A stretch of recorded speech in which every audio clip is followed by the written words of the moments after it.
All right, welcome back. Easy 6 points. Get that in there. Sorry. No, you're good. Welcome back to the interview area here at the U.S. Open Championship at Brookline. We are joined by Matt Fitzpatrick. Matt, you obviously have some history here. What do you remember about that week at the U.S. Amateur?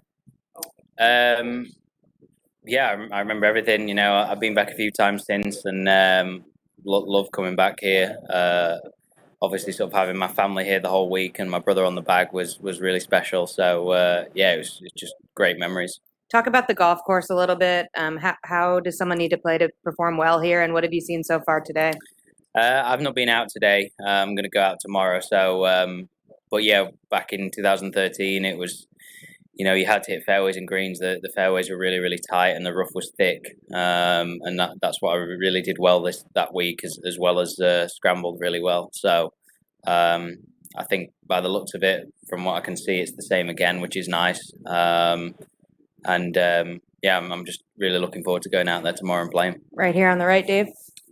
Yeah, talk a little more about the experience of your brother on the bag, and just that whole week was, you know, I've seen some other like interviews of him talking, and just how special that was to share that with him. Yeah, it was amazing. You know, it's a memory that'll live with me forever. I can't believe it's 9 years ago. Really, it's crazy how fast it's gone. But yeah, to have him on the bag, and to have, like I said, to have my parents there as well, and to win such a obviously special event was amazing.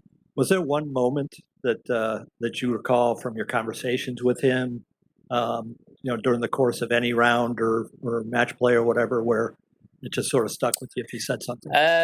No, not really. It's too long ago now. I forgot most of it, but I just remember in particular, I think it was the semi-final. He left my wedge by the first green, and we became really good friends with the police officer who's here this week. I've not seen him since, and I was like, oh, he's left my wedge on the last green. Can you go get it? So that was something that was interesting that happened. Yeah. We're gonna go here to Jeff. Matt, you're playing so well right now. You're one of the few guys that has experience here. How do you manage that? How do you kind of reconcile that you're essentially a favorite in this championship? I mean, for me, this US Open is obviously different for obvious reasons for me, just because of winning the US Amateur here and just having such an amazing experience last time. For me, I feel like this week's about just enjoying it and knowing that I do have a chance because of I've had success here before, even though it's a long time ago, and B, like you say, I've been playing well. So I'm just really looking forward to it. It's been on my radar for years that I knew it was obviously coming here. So yeah, I mean that's all there is to it for me this week. I'm staying with the family I stayed with when I played the amateur here, and my parents are here as well. So I'm just really excited for the week more than anything. We're going to take one from the WebEx. What special preparations do you have before a major championship like the U.S. Open, and especially at one at a challenging course like this? Nothing different to a normal event, to be honest. Just do the same sort of stuff, same practice. Just figure out where to hit it, where not to hit it, and no different from week to week. We're going to go Dan. As far as the live stuff goes, with the guys who are considering it or seem to be considering it, do you get the sense that everyone's kind of discussing it with each other, or is it something where guys are keeping it close to their chest before they make a decision? I don't know. No one I've spoke to personally has said, "Oh yeah, by the way, I'm going to make the jump." So I don't know on that front. It's obviously the talk of the tour at the minute. Everyone wants to know what's going on and who's going and who's not going, and but yeah, it's an interesting time, and you know, obviously sort of things have been shaken up a little bit, and yeah, I guess it's just interesting. Are you guys tired of hearing of it? Yeah, I am, but it's like everyone was fed up of hearing about it, and then they were like, all right, just start already. And now they've started, and everyone's like, oh, actually, this is quite interesting. Like, what's going to happen now? So I think it's sort of kicked up a little bit more interest again. and we'll just see what happens in the next few weeks. But yeah, it's interesting. Right here to my right. Matt, in the 9 years since winning here, what has surprised you about those 9 years with your career, and what has gone pretty much according to how you thought it would go?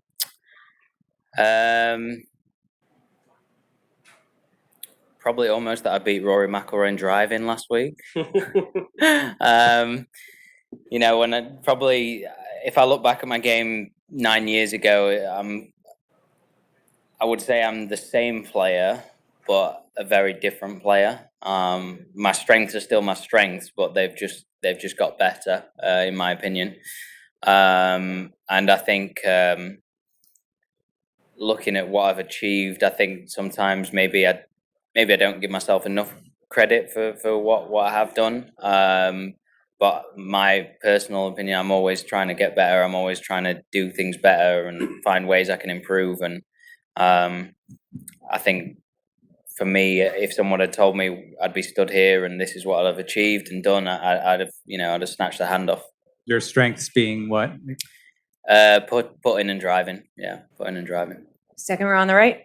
Matt, how did you sort of reflect on Southern Hills, both maybe immediately on the Sunday night and then the days and weeks afterwards? I mean, I've still not really had a chance to do a full reflection, to be fair. I was home for a few days and then left to go to a wedding and then played, this is my third week in a row. So I've not really kind of had a good chance to sort of sit and look back. Obviously, it was disappointing first when you come off the golf course and you sort of realization that, you had a chance to win and you're not taking it. But it's funny, I was just talking to my coach. It was kind of, I look back and I was actually more angry about my finish in 2021 when I tripled the 17th at Kiowa than I was finishing the way I finished a few weeks ago. So I think that's probably sort of shows me how much I've come along as a player, and also maybe just sort of got better mentally, just kind of accepting it is what it is, and more taking the positives out of it than the negatives. I was going to say, does the sort of the 95% of that week, which was positive, does that give you a big boost coming into an event like this? Yeah, definitely. I feel like I'm playing well. I feel like I just made so many mistakes last week, just simple bogeys that you clear them up, and all of a sudden you're picking up a lot of shots. And sure, everyone can say it, but they didn't see how bad mine were. So, but it is things like that when it's your week, those things you clean them up and pick up another couple of shots, and before you know it, you're winning. So just about trying to just keep doing the same thing, keep doing what I've been doing all year, and I'm looking forward to it. Behind me to Brentley and then to Dave.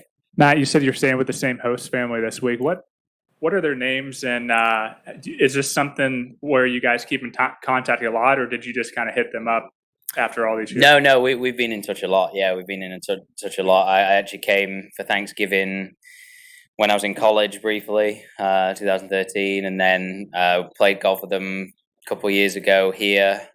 Saw them just before the US Open in 2016. We came for a week and played the course and stuff. So, but yeah, they're called the Fultons. So Will and Jennifer Fulton, and they've got 3 kids. So, staying with them this week, which is going to be good fun. Was that your first Thanksgiving?